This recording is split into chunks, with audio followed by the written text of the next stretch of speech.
35 करोड़ रुपए में विधायकों की निष्ठा और विश्वास खरीदकर राजस्थान की 8 करोड़ जनता के जनमत से चुनी हुई कांग्रेस सरकार को अस्थिर करवाने और गिराने के षड्यंत्र की बात जग जाहिर हुई, सामने आई।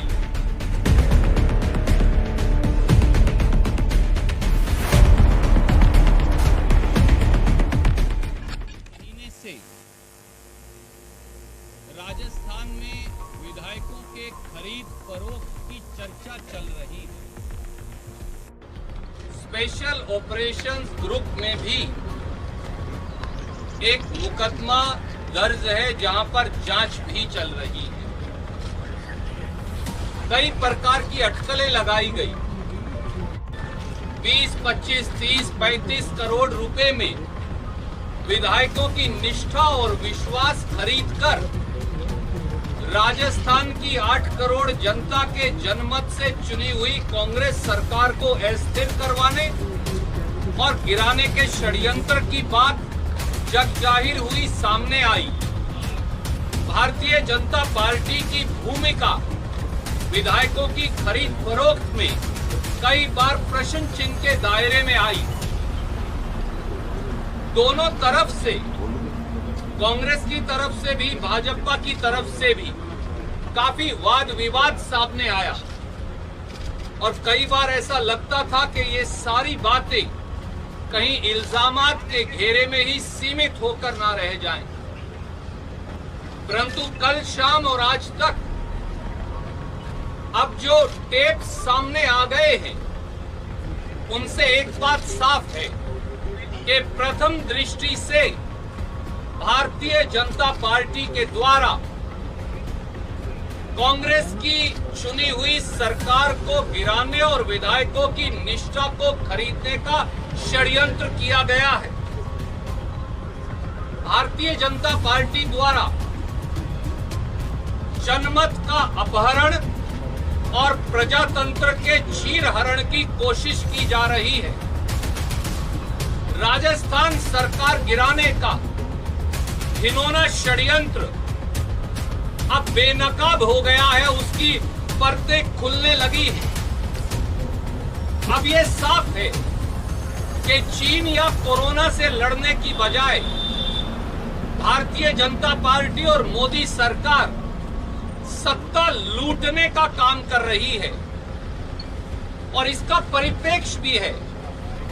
साथियों, याद करिए कि कोरोना महामारी के बीचों बीच मोदी सरकार ने मध्य प्रदेश में भी प्रजातंत्र का चीरहरण कर डाला था।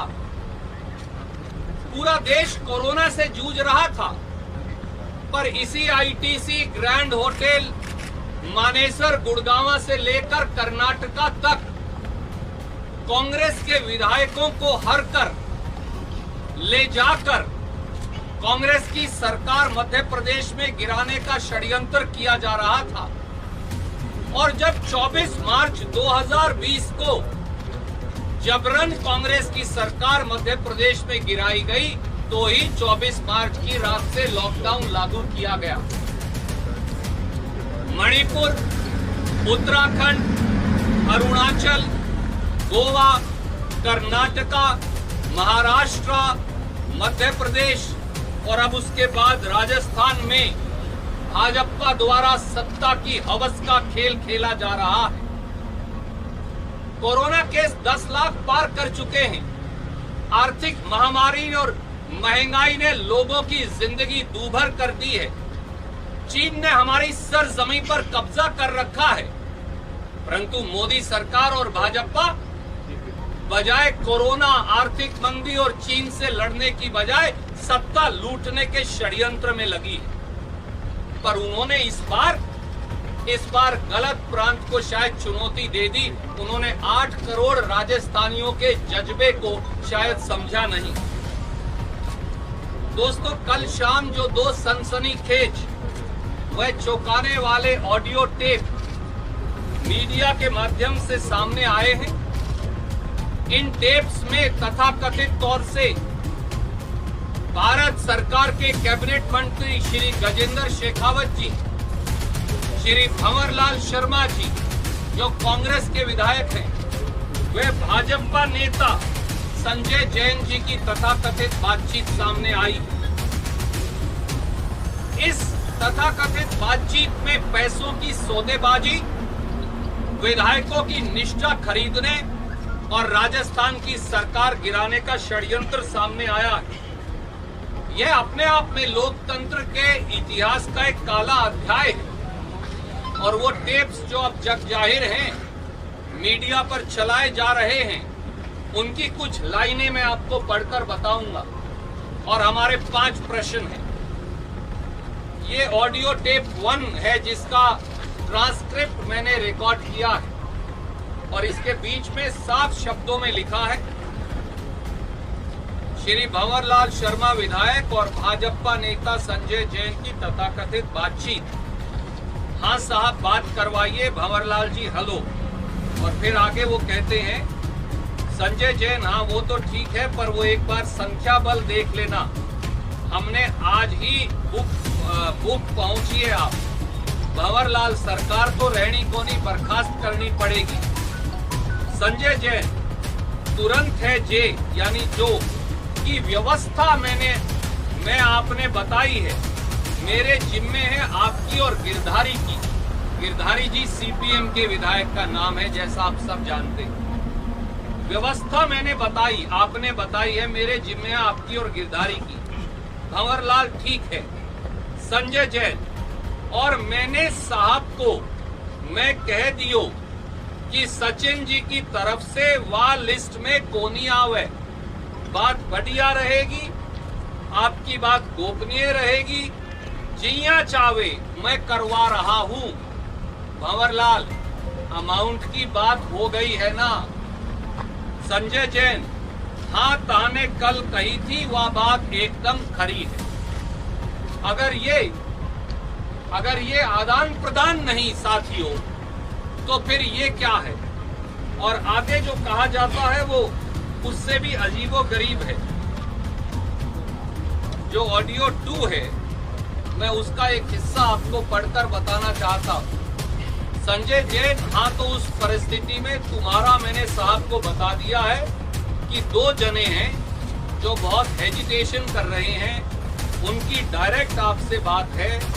वो जो डिटेल देंगे, वहां वो काम है, वो तुरंत प्रभाव से होना चाहिए। वो बोले, संजय भाई आपने बता दिया, कहीं कोई दिक्कत नहीं है, तुरंत काम होगा। भंवरलाल, ये है। और उसके बाद जो कहा गया, कॉल भंवरलाल, अगर दिन में संभव हो तो गजेंद्र जी से बात और करवा देना। संजय जैन, बोलो तो अभी करवा दूं। भंवरलाल, हाँ करवा दूं। और उसके बाद फिर कॉल पैच की गई, ये महत्वपूर्ण है। गजेंद्र सिंह शेखावत, हेलो। भंवरलाल, हाँ जी। गजेंद्र सिंह अर्ज कर रहा हूं महाराज। भंवरलाल, ओहो मैं उम्र में बड़ा हूं तो आशीर्वाद दे दूं, विजयी भव विजयी भव। गजेंद्र, बिल्कुल साहब, आपके आशीर्वाद से विजयी होते हैं। भंवरलाल, सारा मामला 1-2 दिन में संख्या पूरी हो जाएगी। गजेंद्र, बस एक बार संख्या पूरी हो जाए फिर हम यहाँ से भेज देंगे। अब तो क्या है, कल मैंने भी संजय जी से बात की, अपने को 8-10 दिन तो इधर ही रहना है। राज तो 15 दिन तक भाड़े में तो रह नहीं सकता। जैसे ही लोगों को छोड़ देंगे, लोग इधर आ जाएंगे। भंवरलाल, ये बात मैं भी समझता हूँ कि होटल से राज चाले को नहीं। गजेंद्र, हाँ भंवरलाल, और संख्या बल है नहीं। गजेंद्र, हाँ संख्या बल है को नहीं। भंवरलाल, बाकी वो आपकी बात संजय से हो गई होगी आपको। आई रिपीट, बाकी वो आपकी बात संजय से हो गई होगी आपको। गजेंद्र, हूँ। भंवरलाल, मेरा लिस्ट में नाम को नहीं, गजेंद्र हूँ। भंवरलाल, मैंने उसको कह दिया है। गजेंद्र, हाँ वो मैं कर लूंगा। दोस्तों,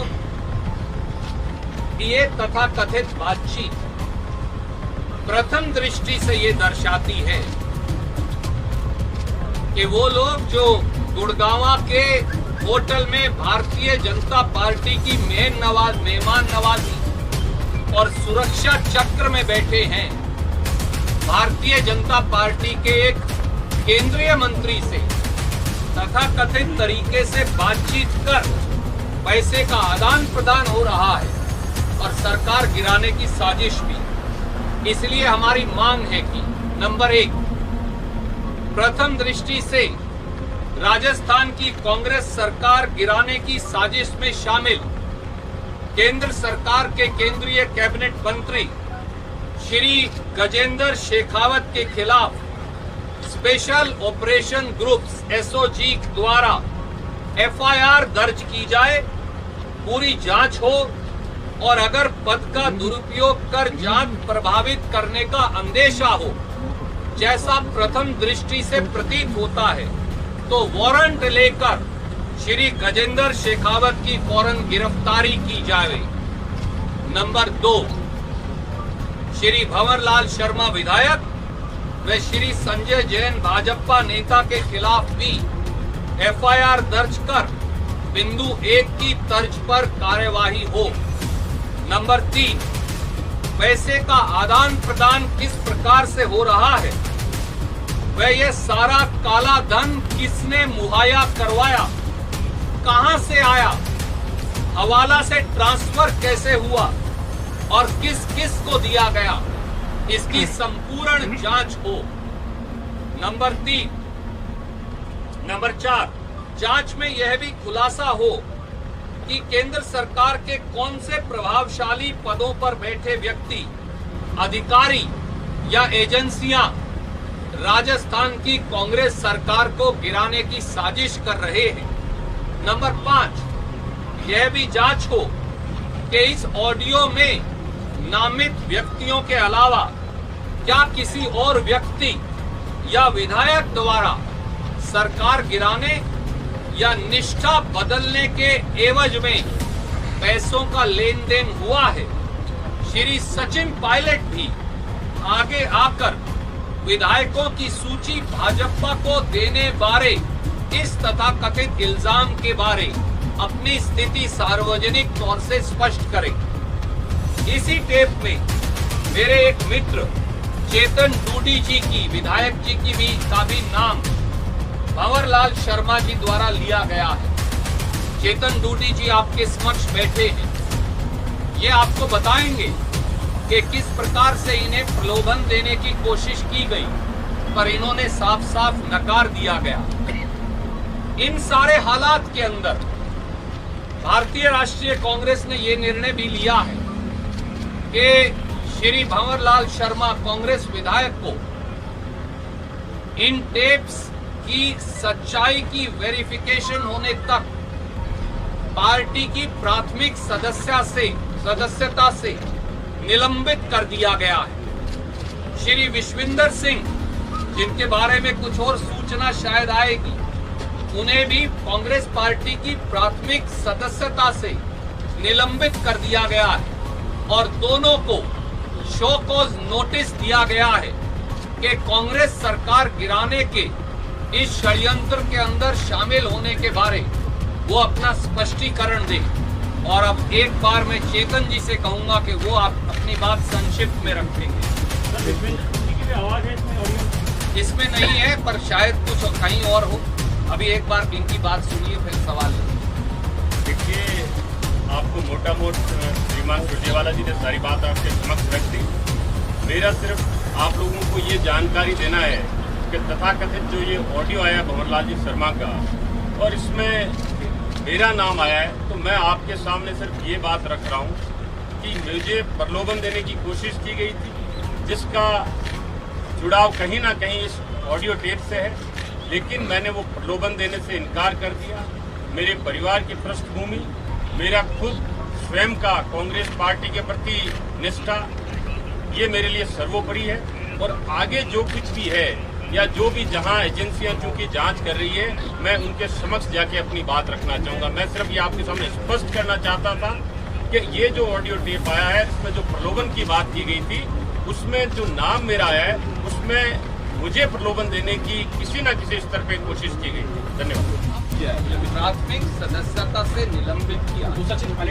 जिसका नाम सामने आया मित्र, उसके खिलाफ कार्रवाई हो रही है, बाकी जांच चल रही है। किसी के साथ अन्याय नहीं होगा, किसी के साथ जबरदस्ती नहीं होगी।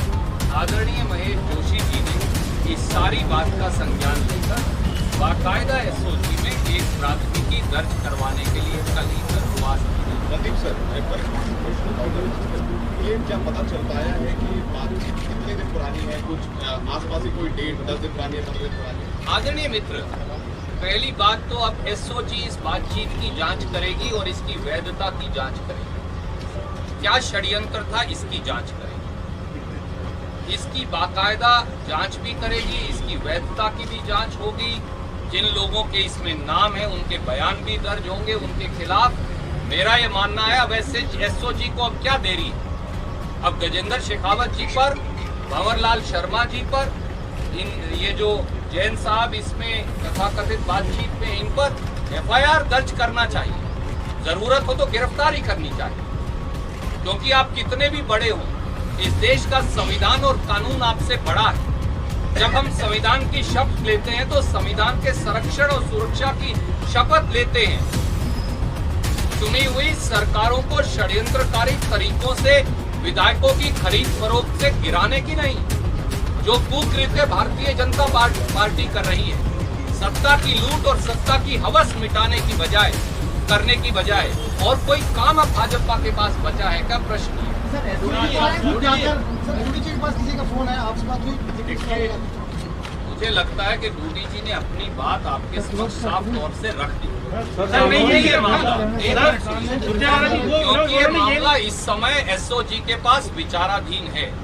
इससे ज्यादा इस मामले पर टिप्पणी करना अनुचित है। शुरू में ये कहा था आर्मी निकली जाके जानवर ढूंढने जाके मेरे पास किसी तरह का पेपर नहीं आया। मीडिया में आपने बयान किया था, अब यह कैसे क्या हो गया के बाद देखिए, ये जो ऑडियो टेप आया है इसके अंदर मेरा नाम है, तो जो मेरे पास सूचना किसी माध्यम से आई वो मैं एसओजी के सामने रख दूंगा। मैंने पहले भी कहा था, अब भी कह रहा हूँ, मैं अपनी बात पे कायम हूँ। व्यक्ति नहीं बिकता है, कोई बात नहीं है। दूध का दूध, पानी का पानी सामने आ जाएगा मित्र।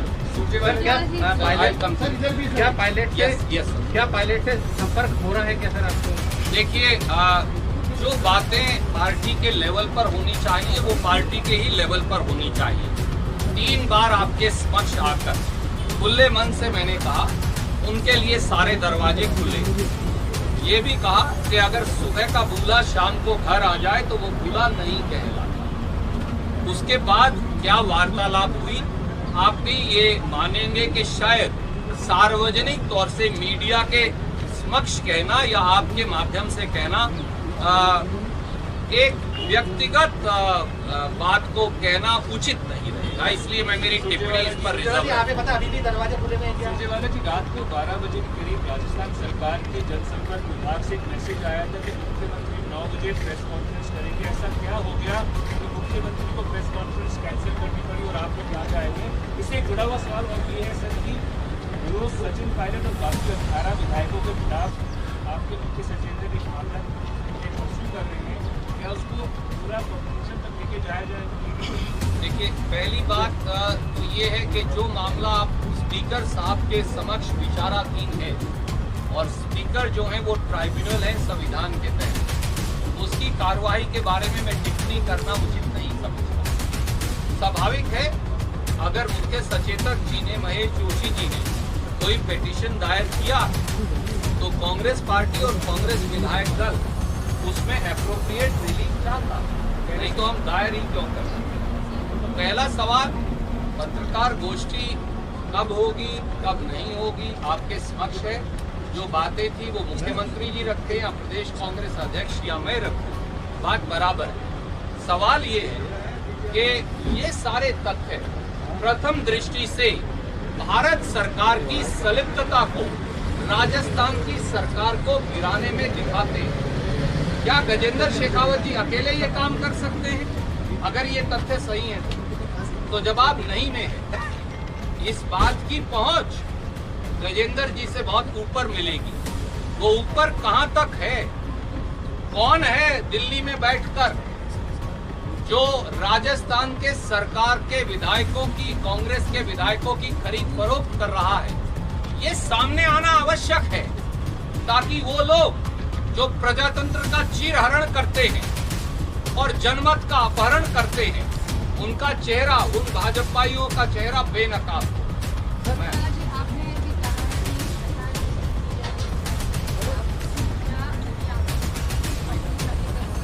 हमने पहले ही कल शाम ही शिकायत दर्ज करवा दी। हमारे आदरणीय साथी महेश जोशी जी ने जैसे ही मीडिया में टेप सामने आए, इन टेप्स के आधार पर जो तथ्य सामने आए, जिनकी चर्चा आपसे की, तो कल देर रात आप जाकर एक लिखित दरख्वास्त लेकर आए थे। ये इन सब मांगों के साथ जो हमने आपके समक्ष रखी है। हमारी ये मांग है राजस्थान की सरकार से भी और राजस्थान की एसओजी से भी कि अब तो काफी साक्ष्य सामने आए हैं, दोषियों की गिरफ्तारी, दोषियों पर एफआईआर और उनके खिलाफ कड़ी कार्रवाई हो।